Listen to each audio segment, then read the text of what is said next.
আসসালামু আলাইকুম আসসালামু আলাইকুম। রহমতুল্লাহি ওয়া ওয়ালাইকুম আসসালাম। কেমন আছেন আপনি? ভালো আছেন নি? জি আলহামদুলিল্লাহ। কে বলছেন? আমি সিলেট থেকে বলছি, সিলেট থেকে, বাংলাদেশ সিলেট থেকে। জি বলুন। কি নাম আপনার? আমার নাম হচ্ছে আনাস আলী। আচ্ছা, কি করেন? এইমাত্র এশার নামাজ পড়লাম। আমি এক মসজিদে মৌলভীবাজারের এক মসজিদের খতিব। খতিব সাহেব বলেন, কেন ফোন দিয়েছেন? ফোন দিয়েছি এই জন্য, আপনার তো বিভিন্ন পোস্ট আমি দেখি। জি, এই যে শবে মেরাজ উপলক্ষে যে আপনি একটা পোস্ট করেছেন, এটার কোনো তারিখ ঠিক নাই, দিন তারিখ। বলেন, বইলা শেষ করেন।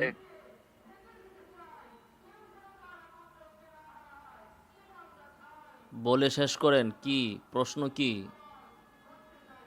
এই যে আপনি একটা পোস্ট করেছেন জি শবে মেরাজ উপলক্ষে, জি, কি পোস্ট একটা পোস্ট করেছি? করেছেন যে এটা বেদাত, জি, আর কি বেদাত? একটা বলেছেন কি বেদাত? শবে মেরাজ উদযাপন করা। জি, আর একটা পোস্ট দেখেছি, এটার কোনো দিন তারিখ নির্ধারিত নাই। কি বলেছি আমি? দিন তারিখ? দিন তারিখ নির্ধারিত নাই বলতে কি? দিন তারিখে না হলে রাসূলুল্লাহ সাল্লাম কিভাবে গেলেন? কোনো একটা দিনে গেছেন না, কোনো একটা সময়ে তো গেছেন, কোনো একটা রাত্রে তো হ্যাঁ, গেছেন। জি জি, জি জি। কিন্তু সেই রাত্রটা কোনটা? সেই রাত্রটা তো এই যে বর্তমান যে মাস, রজব মাস, হ্যাঁ, এই রজব মাসের 27 তারিখের রাত, 26 দিবাগত রাত তিনি গিয়েছেন। এটা আপনি কিভাবে শিওর হলেন? আপনি তখন ছিলেন? যে আপনি কিভাবে শিওর হলেন? আপনার কাছে ওহী আসছে? যে না, ওহী নাই, আমি জানলাম কিভাবে? এটা কোরআনে হাদিসে কোরআনে বা কোরআনের যেভাবে কোন আমরা দেখে আয়াতে আসছি আছে অতীতে। যে রজব মাসের ২৭ তারিখে রাসূলের মেয়ারাজ হয়েছে? কোরআনের কোন আয়াতে আছে? যে মেরাজ তো অস্বীকার করতে পারবেন না, কিন্তু মেরাজকে 27 অস্বীকার কে তারিখে করছে? এজমা হয়ে গেছে, এজমা। মেরাজকে এজমা কেন? নাউজুবিল্লাহ। মেরাজের ব্যাপারে এজমা লাগবে? সরাসরি রাসূলের হাদিস আছে, আপনি বলেন এজমা। এখন দিন তারিখ কোরআনের কোন আয়াতে আছে দিন তারিখ? দিন তারিখ এই মাসে তো হয়েছে, আপনি এই কোথায় মাসটা তো এটা? এটাই অস্বীকার তো করতে বললেন পারবেন আপনি, না। এটা কোরআনে আছে, হাদিসে আছে। তো কোরআনের কোন আয়াতের ভিতরে আছে যে এই মাসের ২৭ তারিখে, রজব মাসের ২৭ তারিখে কোথায় আছে? বা হাদিসের কোন হাদিসের ভিতরে আছে বলেন? আচ্ছা, আমি আপনাকে বলি, বলেন। শুক্রবার সাপ্তাহিক যে শুক্রবার, জি। শুনছেন তো আপনি? আপনি অন্য প্রসঙ্গে যায়েন না ভাই। এই প্রসঙ্গে কথা বলেন। রজব মাসের 27 তারিখ, যেটার উপরে এজমা হয়ে গেছে, আপনি কে মুসলমানদের ইজমা ঐক্যমত্য কি করলো? আপনি জানতে পারবেন? কে ইজমা করলো রজব মাসের ২৭ তারিখে রাসূলের মেরাজ হয়েছে? কে ইজমা করছে? কোন যুগে? কবে? অধিকাংশ আলিম উলামা কোন অতীতের কিতাবের যে ভিতরে বুজুর্গানে এই দিন যারা কথাটা আছে ছিলেন। যে এজমা হইছে? এজমা কি আজকে আপনি বানাইলেন, না ইতিপূর্বে আপনার পূর্বে কেউ বলছে যে রজব মাসের ২৭ তারিখে মেরাজ হওয়ার উপর এজমা হইছে? আমরা তো জানি এক্ষেত্রে একেকজন একেক তারিখ বলেছেন। এমনকি আ অনেক ওলামায়ে কেরাম বলেছেন যে মেরাজটা রজব মাসে না হয়ে এটা এই অন্য মাসের কথা, যেমন রবিউল আউয়ালের কথা আসছে, অন্য মাসের কথাকে তারা বিশুদ্ধ বলেছেন। তাহলে এই মাসে তাহলে কি কোনো আপনি প্রমাণ আপনি নাই আপনার কোথায় দৃষ্টিতে? এজমা কোথায় পাইলেন? রজব মাসের ২৭ তারিখে মেরাজ হইছে, এজমা কোথায় পাইলেন? তো আমি তো ফেসবুকে যেমন পোস্ট বছরের করেছি, মধ্যে বিশেষ। আমি তো ফেসবুকে পোস্ট করেছিলাম যে রজব মাসের ২৭ তারিখে মেরাজ হওয়াটা অকাট্য নয়। এটা একটা অনুমান নির্ভর। এটা ঐতিহাসিকরা অনুমান করে এই কেউ ২৭ তারিখের কথা বলেছেন, কেউ অন্য মাসের কথা বলেছেন। একেকজন একেক কথা বলেছেন। অন্তত এই ক্ষেত্রে ৩ টা মত আছে। তো আপনি বলতেছেন এজমা হইছে রজব মাসে। এটা কি চাপার জোরে বইলা দিলেন, কথাটা কি ঠিক হইল? না না, এটা নাই।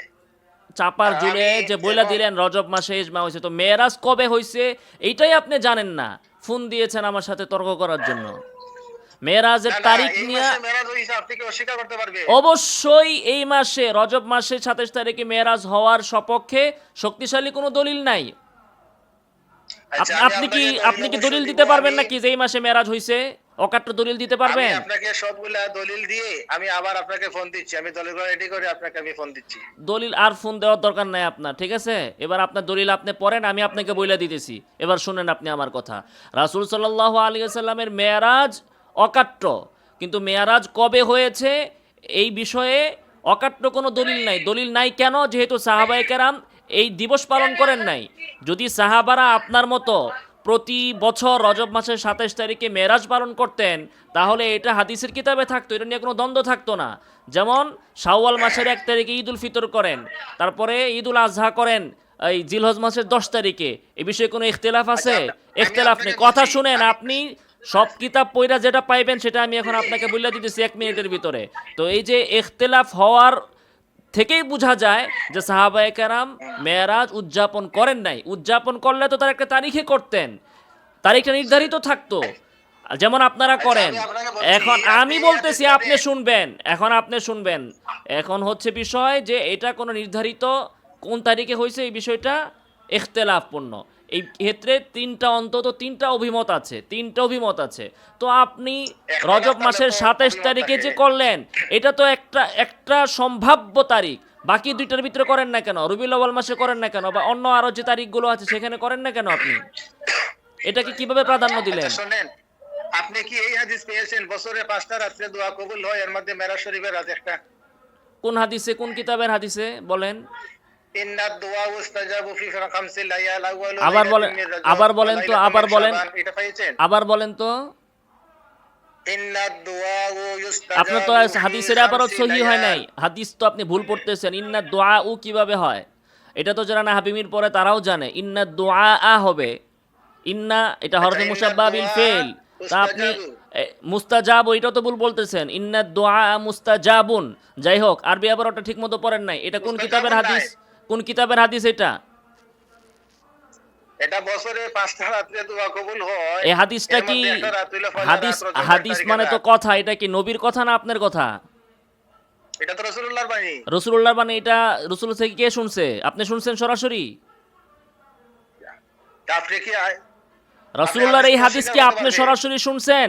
রাসূল থেকে না কে শুনছে? নাম বলেন না সাহাবীর। না, আমি এটা হলো নাসাই শরীফের হাদিস। নাসাই শরীফের কত নং হাদিস বলেন, নাম্বার বলেন, আমি এখন বের করতেছি। আল্লাহু আকবার। আমি তো সবগুলা আর একবারে আমি কিতাব লইয়া সামনে বইছি না। তাহলে আমি আপনার সামনে বইছেন না, আমি বললা দিই তাইলে। এই হাদিস যেটা বলছেন এর কোনো ভিত্তি নাই। মেরাজের রাত্রে দোয়া কবুল হয় এরকম কোনো হাদিস নাই পৃথিবীর বুকে। যেকোনো বছরে 5টা রাত্রে নাসাই দোয়া শরীফে কবুল এমন হয়, কোনো রজবের হাদিস চাঁদ। নাই। আপনি হাদিস উদ্ভট হাদিস বলছেন, বানায়া বলছেন, বা কেউ বানাইছে সেটা আপনি বলছেন। যাই হোক, মিথ্যা কথা, মিথ্যা কথা। কয় মিথ্যা কথা? আপনি আচ্ছা, দলিল দেন। আপনার ঠিকানা আপনি জানতে পারি, হাদিসের আপনি আরবি বাংলাদেশে বলতে থাকেন না পারেন, বিদেশ? হাদিসের কিতাবের নাম বলতে পারেন, হাদিসটা কোন অধ্যায়ে কোথায় আছে বলতে পারেন না? আপনি নেট থেকে নামান, নাসাই শরীফ নামান। আমি তো কিতাব সামনে নিয়ে তো আমি কিতাব আপনার সামনে সাথে নেন, বলছি না এখন। কিতাব আমি তো সামনে। দাঁড়াইয়া আরে কথা এখন বলতেছি। এখন কিতাব সামনে নিতে হয়। আপনি মোবাইল নেন, মোবাইল নিয়ে আপনি নাসাই শরীফ ডাউনলোড করেন, করে ওখান থেকে খুঁজে বের করে আমারে দেখান। ভাই, আমি তো আপনার লাগানি ওভাবে আমার অত তো ভালো অত মোবাইল নাই। নাই, তাও আবার অত ফোন দেন কেন আপনি? তাহলে এত ফোন দিলেন কেন এত সাহস নিয়া? পুঁজি যখন নাই, তাইলে তো আমি বুঝাইতে লইছিলাম, আপনি তো মাঝখানে আমারে থামাইয়া দিলেন। আমি তো বুঝাইতে লইছিলাম আপনারে, তেহানা বুঝেন, 1 মিনিটের ভিতরে বুঝাইয়া দিচ্ছি, এরপর আপনার সাথে আর কথা বলবো না।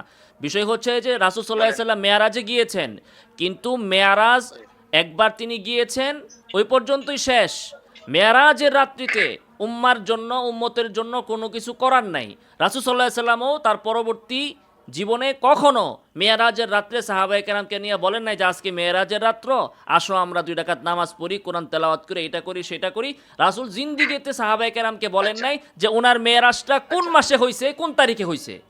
পরবর্তীতে কোনোদিন তিনি সাহাবায়ে কেরামকে বলেন নাই যে আমার মেয়ারাজটা এই অমুক মাসের অমুক তারিখে হইছে, আসো আজকে আমরা মেয়ারাজ দিবস উদযাপন করি। এবং সাহাবায়ে কেরামও করেন নাই, কেউ করেন নাই। তো খোলাসা কথা হচ্ছে মেয়ারাজ সত্য, কিন্তু মেয়ারাজ উদযাপন এর কোনো ভিত্তি নাই। এবং আপনি যে হাদিস বলছেন, হাদিস হচ্ছে এটা জাল, ভুয়া হাদিস, ঠিক আছে? আর মেরাজ কবে হয়েছিল এটা ঐতিহাসিকরা তারা অনুমান করে বা বিভিন্ন করিনা ইত্যাদি দেখে এক একজন এক এক তারিখ, এক এক মাস এর কথা বলেছেন। বছরের কথা এক এক বর্ণনা আছে, যেটা অমুক বছরে হয়েছে, এটা অমুক তারিখে হয়েছে, এটা অমুক মাসে হয়েছে, বিভিন্ন বর্ণনা আছে। এই ইখতিলাফ থেকে বোঝা যায় যে মেরাজটা কবে হয়েছে, এটার ভিতরে ইখতিলাফ। এ থেকেই বোঝা যায় যে এটা কেউ পালন করে নাই। পালন করলে ইখতিলাফ থাকতো না।